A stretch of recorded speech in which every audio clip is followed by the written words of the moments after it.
ओम नमः शिवाय। शिव पुराण शत्रुद्र संहिता अध्याय 5। शिव जी का 10वें से लेकर 28वें योगेश्वर तारों का वर्णन। शिव जी कहते हैं, ब्रह्मन 10वें द्वापर में त्रिधामा नाम के मुनि व्यास होंगे। वे हिमालय के रमणीय शिखर पर्वोत्तम भृगुतुंग पर निवास करेंगे। वहाँ भी मेरे श्रुति वदित 4 पुत्र होंगे। उनके नाम होंगे भृंग, बलबंधु, नरामित्र और तपोधन, केशुश्री। 11वें द्वापर में जब त्रिवित्र नामक व्यास होंगे, तब मैं कलयुग में गंगा द्वार में तप नाम से प्रकट होऊंगा। वहाँ भी मेरे लंबोदर, लंबाक्ष, केशलाम्ब और प्रलंबक नामक 4 दृढ़व्रती पुत्र होंगे। 12वीं चतुर्युगी में द्वापर युग में सतेजा नामक वेद व्यास होंगे। उस समय मैं द्वापर के समाप्त होने पर कलयुग में हेम कंचुक में जाकर अत्रि नाम से अवतार लूँगा और व्यास की सहायता के लिए निवृत्ति मार्ग को प्रतिष्ठित करूँगा। महामुने, वहाँ भी मेरे सर्वज्ञ, समबुद्धि, साध्य और सर्व नामक 4 उत्तम योगी पुत्र होंगे। 13वें द्वापर में जब धर्म स्वरूप नारायण व्यास होंगे, तब मैं पर्वत श्रेष्ठ गंधमादन पर वालखिल्याश्रम में महामुनि बलि नाम से उत्पन्न होऊंगा। वहाँ भी मेरे सुधामा, कश्यप, वशिष्ठ और विरजा नामक 4 सुंदर पुत्र होंगे।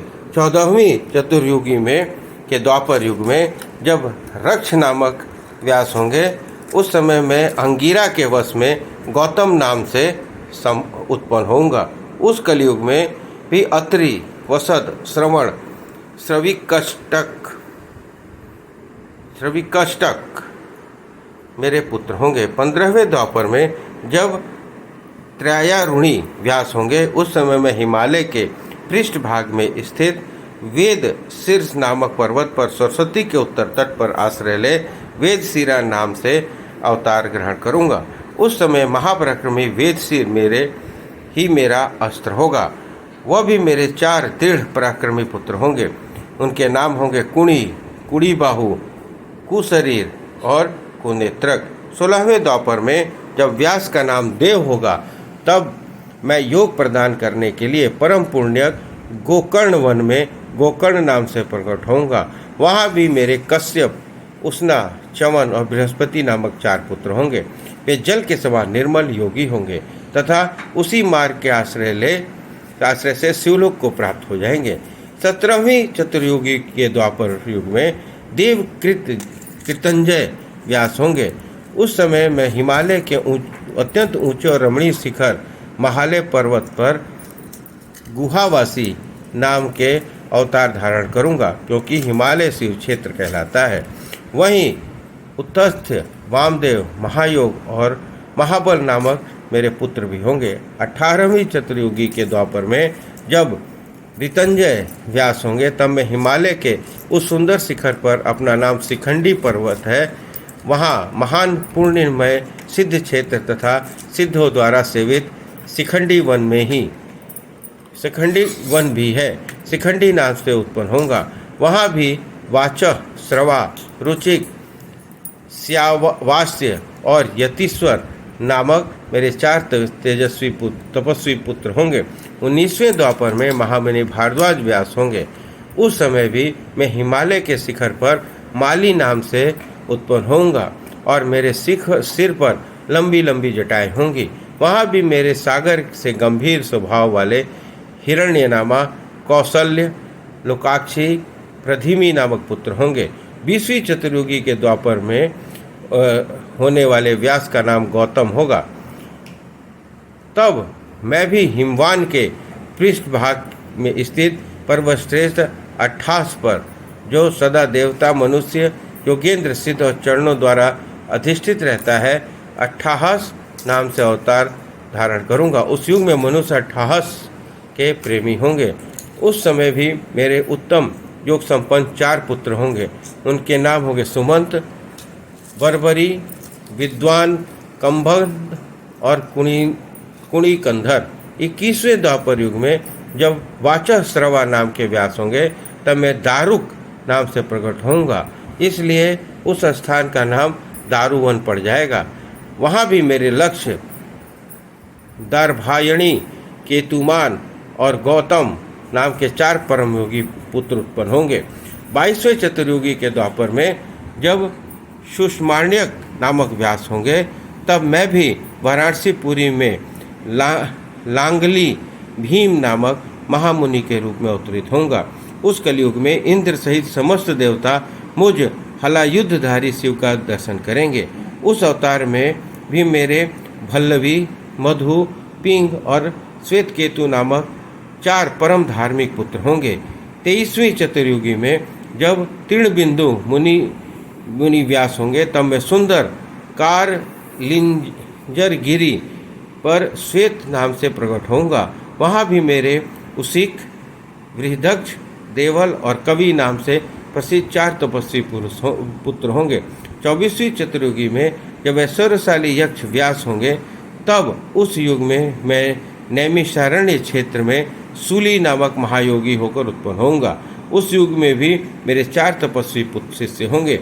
उनके नाम होंगे शालिहोत्र, अग्निवेश, युवानाक्ष और सरद्वसु।